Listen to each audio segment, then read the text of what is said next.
Hi Capricorn, this is Jove. Welcome po sa ating channel. By the way Capricorn, this is your timeless reading. Gamitin ang reading na ito bilang gabay lamang. Kung naka-resonate kayo, comment down. Tandaan ito ay channel reading po. Kunin nyo lang po kung ano naka-resonate sa iyo. This is for you Capricorn.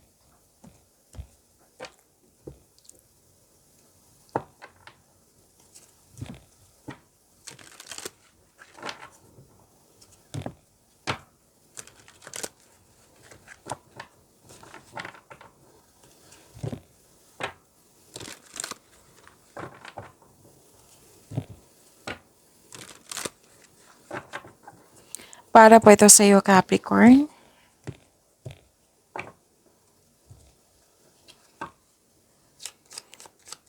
Maraming salamat po sa inyong patuloy na suporta, sa mga nag-donate, sa mga hindi nag-skip ng ads, maraming salamat po.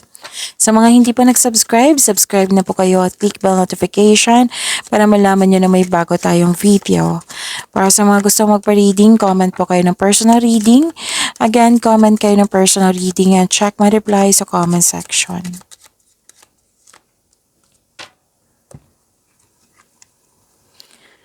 Okay, may biglang pagbabago po. May separation ako nakikita dito or pwedeng space to. Maraming case ng separation ha. Pwedeng literal, pwedeng separation of responsibilities, pwedeng closure, end of contract, or long distance. Pwedeng you put limitation, boundaries, or nag-put ka ng space. Gusto nyo mapag-isa. Okay? May concern ka sa isang tao na mataas ang ego. Oo, mahirap kausap. May asikasuhin kayo sa malaking building. May travel. Pwedeng new journey ito, adventure, or bakasyon. May proposal, agreement, promises, or nagkasundo kayo sa isang tao. Pwedeng deal din ito. May signing of contract, or may usapin tungkol sa marriage contract. At may nakita ako ditong proposal, kasal, ikakasal.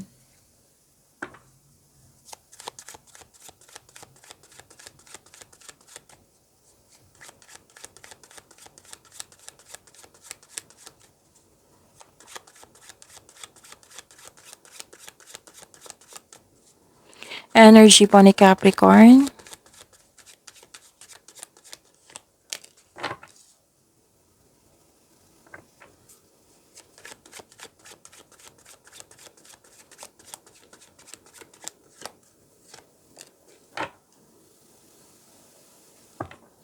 Kung may napansin kayo na repeating message, yan po yung pinupush ng cards nyo po. Like for example, nanood kayo sa isang video reading nyo, sa inyong monthly kabay tarot reading, sa inyong weekly kabay tarot reading, sa inyong first half of the month of September at dito 10.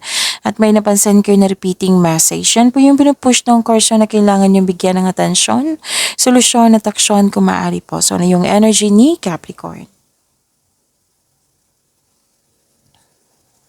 You have the power, authority, and protection. Magaling ka na leader. Mapagmahal kayo, marunong kayo sa buhay. Marami ka nang napadaanan na hirap sa buhay bago naging successful. At yes, sabi ng card nyo dito na maraming nagtiwala sa iyo sa iyong strength and skills. You're making tremendous progress sa inyong buhay po.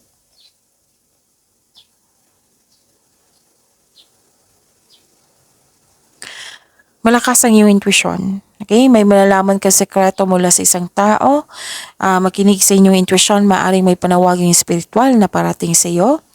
Ang advice ng card nyo dito, kasi naghahanap ka ng solusyon sa inyong problema, sagot sa inyong mga katanungan, na ang sabi dito, nasa iyo na yung sagot, nasa iyo na yung solusyon. Basta magtiwala po kayo sa inyong sarili at makinig kayo sa inyong intuition.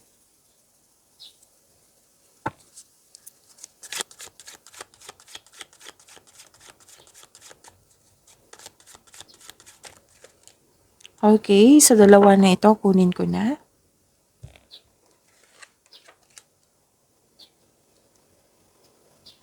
Sa career and money nyo po, nakita ko dito na may, may tuto sa inyong decision, ideas, or plano. Nasaktan ka, nasaktan ka, nalungkot ka, nang dahil sa tutol. Pwede din na may loss of connection or loss of things or loss of opportunity So may away ako nakikita dito or argument, hindi ka komportable sa situation mo ngayon. But sabi ng card dito, you must process this kind of this loss or allow yourself na i-heal. Okay? Kung gusto mo magkaroon ng new direction, kailangan you have to move forward, make change. So this card tells you na to accept and free yourself from this kind of emotion. Pagalingin at palayain ng iyong sarili.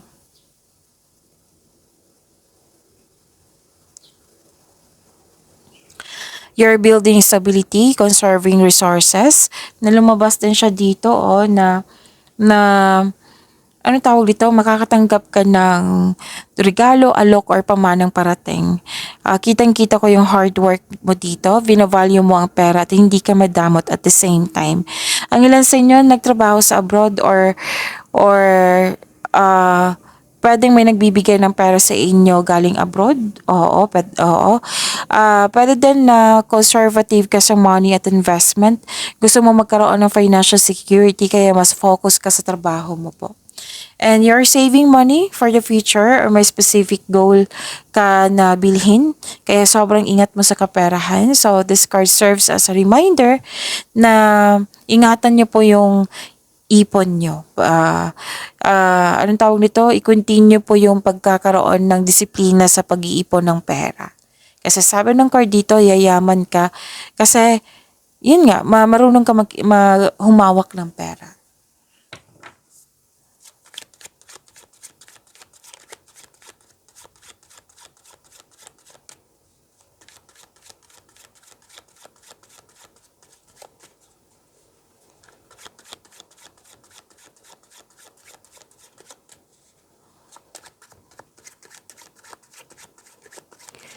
Love life, self-love, partnership, and romance ni Capricorn.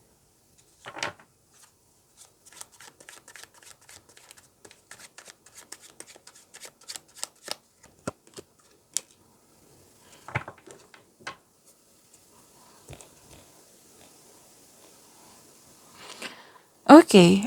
May nakita ko dito, Capricorn, na toxicity, pwede din lust over love, LUST. So, lahat naman tayo dito na adult, huwag kayong mag-alala. Toxicity or very controlling person. So, sabi dito na kailangan ng freedom and recovery. Okay?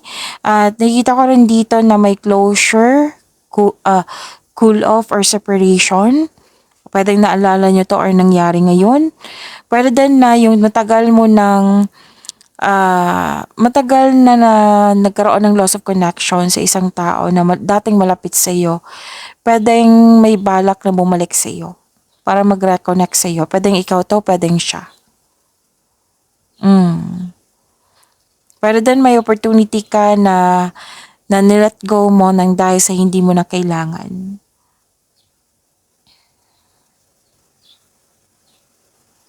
Nakikita ko rin dito na nagkaroon po sa mga single po may parating na romantic partner sa inyo. Oo, na may exciting na ganap dito. Makakatanggap kayo ng event invitation or may mag-asayaw ng date. So may travel pa rin ako nakikita dito. Oo, may sekreto na parating which may be shocking. May biglaang pagbabago po pero wag kayong mag-alala sa pagbabago na ito kasi makakasuporta to sa inyong growth and expansion. And may hope and healing po, Capricorn. You're nasa healing process ka na. So may pag-asa. Sa mga napanghinaan ng loob dyan, may pag-asa po. Para sa mga single, you're in a process on healing. You're destined to be with someone. So, it's time to find a soulmate. Para sa mga relasyon sa buhay mag-asawa, the couple felt calm and harmonious sa inyong relasyon. Okay. So, medyo sensitive talaga to. Kasi may dito eh. This is a repeating message na may tutol sa inyong desisyon. Oo. At nakikita ko rin dito, nagpahinga kayo kasi it might be exhausted or pagod. Basta po nagkaroon kayo ng time for yourself, nagpahinga. Pero din sa mga single dyan na ayaw mo munang tumanggap ng maliligaw or ayaw mo, gusto nyo mapag-isa para makapag-isip, magpahinga or pinaprayo mo yung sarili mo. Tapos sa mga relasyon sa buhay mag-asawa, may nakita rin akong energy dito na napagod ka or stress kasi hindi kayo nagkaroon ng pagkakaunawaan. So space para nakikita ko dito. Okay? So pag-imanin niyo po yung blessings na binigay sa inyo Capricorn, see you tomorrow. Maraming salamat po.